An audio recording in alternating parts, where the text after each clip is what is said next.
It's no secret that software is getting worse. Despite the tools to build it continuing to get better, the quality of our experience as users of these applications feels like it's kind of going in the toilet. From crazy things like Unity charging way more, to YouTube blocking users with ad block, to apps like Discord and Notion crashing constantly and getting slower by the day. It kind of feels like software is falling apart. Even my iPhone, which used to be the pinnacle of stability, feels like I'm running into more and more weird jank and bugs every day. So what's going on? Why is software getting worse despite the tools getting better every day? I think there's two main reasons that we're seeing this, and I want to break them down separately and meaningfully. I think these things are important not just for developers, but for us as users who actually use the software every day. Not just for our jobs, but to communicate with our families and friends and to live our lives. So why is software getting so much worse? The first important piece to understand is the state of fundraising. A lot of us rely on tools that haven't necessarily found profitability yet, which means that the amount of money they make is less than the amount of money that they spend, be it on their infrastructure, their engineers, their advertising, and everything else in between. A lot of these companies haven't found profitability yet, even big ones like Discord or Notion. Previously, especially over the last few years, that's been okay because the state of fundraising has been nuts. Gary Tan from Y Combinator shared a really good chart about this that I want to show y'all. Gary Tan is the CEO of Y Combinator, and he shared this really important chart. This chart really affects me because I run a company that happened during this trough and it benefited us greatly. So what is this showing? Well, the blue line going up and down here is the interest rate in the US. So 4%, it means that every year you're getting roughly 4% of the money you have invested back. And interest is how a lot of people with large amounts of wealth choose to continue to grow that wealth. When interest rates are low, because people aren't borrowing as much or the need to borrow isn't as high, people who have these large amounts of wealth are trying to find ways to continue to make more money off of it. So if I have theoretically $1 billion in the bank and I want it to go up over the years, my option previously was to put it in a traditional savings account or something like that, and I would see 2 to 3% growth year over year. But once that got below 1%, as we now call the zero interest rate phenomena, during this window here, a lot of people who had a lot of money were trying to find ways to grow it. And one of the ways you could grow it is investing in early stage companies. If you pick your companies well enough that a percentage of them do become unicorns and do become billion-dollar companies, you make even more money than you would off of traditional investment. But it also comes at a much, much greater risk versus throwing it in a savings account or a high yield account and just waiting it out. But now that over the last 3 years, we've bounced back to relatively high interest rates, we've seen the investment come back down as a result. The amount of money being invested through venture capitalists into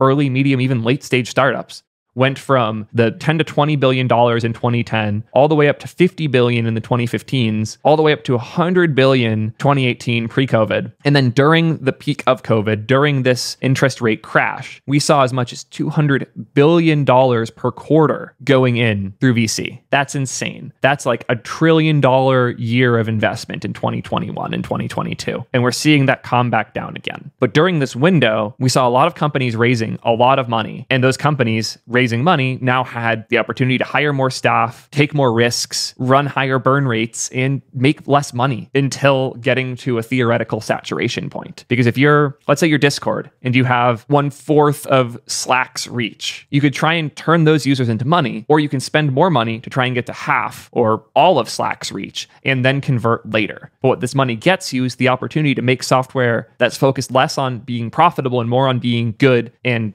growth around it. That's the opportunity that you get when you have this type of money. And that's what we saw when we had more and more awesome free pieces of software coming out that we could use and rely on. And now those pieces of software can't raise more money. Most companies don't raise once. They raise multiple times throughout their lives. They have the pre-seed, the seed, Series A through however much, and then maybe they IPO or they get acquired. Let's say you raise $2 million against a $30 million valuation, totally a thing that happened with Y Combinator companies during this window. That amount of money could get you 3 years into the future, but now you don't know if you can raise more money in 3 years at better valuations. That puts you in a really painful spot because you have this runway, you expected to be able to raise more money when you get to the end of it, and you might not be able to now. You also might have hired more and turned that 3 years of runway into 1 year. And now you need to raise more money, but you can't because the market has gone much worse. And now you have to put more work into convincing people with this money to give it to you instead of leaving it in these high yield index funds. So you as a founder or a CEO or a person in charge of a company, you raised when these rich people had no other way to make a big return other than to invest in companies like yours. And now they're guaranteed a 4% return if they throw it in savings accounts. How do you convince them that what you're doing has a higher chance of success, that it's so worth it to give you that money instead, especially when a year or two before you raised at a valuation that was absurd? That's a tough sell. And the result is a lot of the companies that raised in this window are struggling to raise more money now that they've burned through the year or two of money that they raised in this time, because they thought they could raise more and now they can't. So they have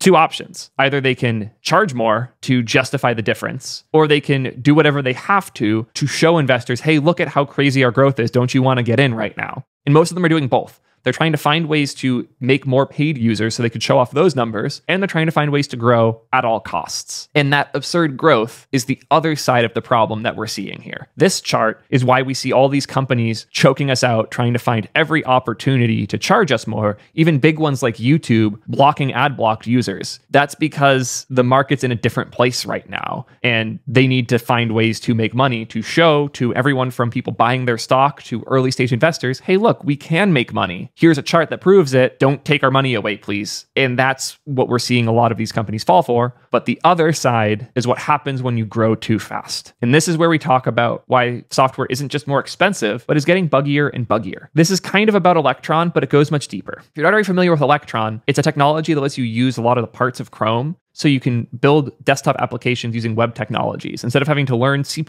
and all these weird native languages and SDKs and solutions to build an app that works on Windows and Mac, you can build it using web technologies like we already do for the browser every day and ship it as a native app wrapped in this Electron wrapper. I see a lot of people blaming Electron for slow and bad apps on their desktops, but I've also seen some really good apps written in Electron. I'm here to say the problem isn't Electron so much as how people outgrow the technologies they choose and the frameworks they've built for themselves and their teams as they grow. If you're a 5 to 10 person team focused on building a simple, powerful application, something like Linear, for example, you can make a great app in Electron. The problem comes when that 5-person team becomes a 50-person team, becomes a 500-person team. The solutions that may have worked in the 5-person team will struggle in the 50-person team and outright fail in the 500-person team. Once the JavaScript bundle you're shipping goes from a couple kilobytes to a couple megabytes to like hundreds of megs, the likelihood that any one thing goes wrong and causes everything around it to crumble gets much higher. And as the people who built the original foundation get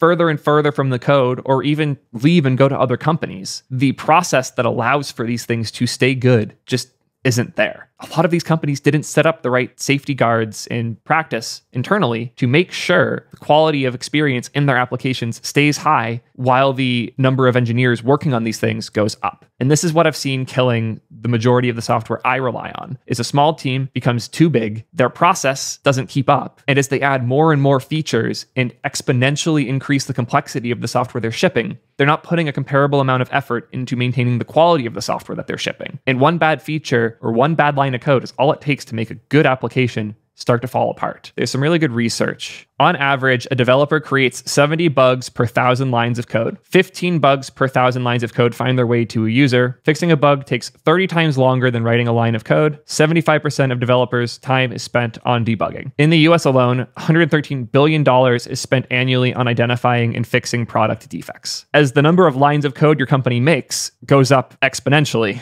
the number of bugs does too, inherently. What's really crazy about this is it's not like these numbers are really different depending on which technologies you choose or which language you're working in. It's been found to be really consistent across the industry. The research paper that I came here for appears to be gone, but the core point here still stands. The number of bugs that exist per line of code is absurd. It is the amount of code you have goes up a ton. The amount of bugs tends to as well, unless more and more care is put into squashing these bugs before they get to users. But as you continue to grow your team, add new teams to your company, ship more things, these lines of code and these bugs compound into making slowly worse and worse experiences. And it takes a ton of effort to prevent this from totally taking over your software. On top of this, the reliance on third-party solutions as well as libraries has gotten to a point where it's never been before. And as much as I push a lot of these things, and y'all know I push a lot of these things, I love me some Vercel, some Next, some crazy NPM packages, some PlanetScale, all the people that sponsor the channel and all the people who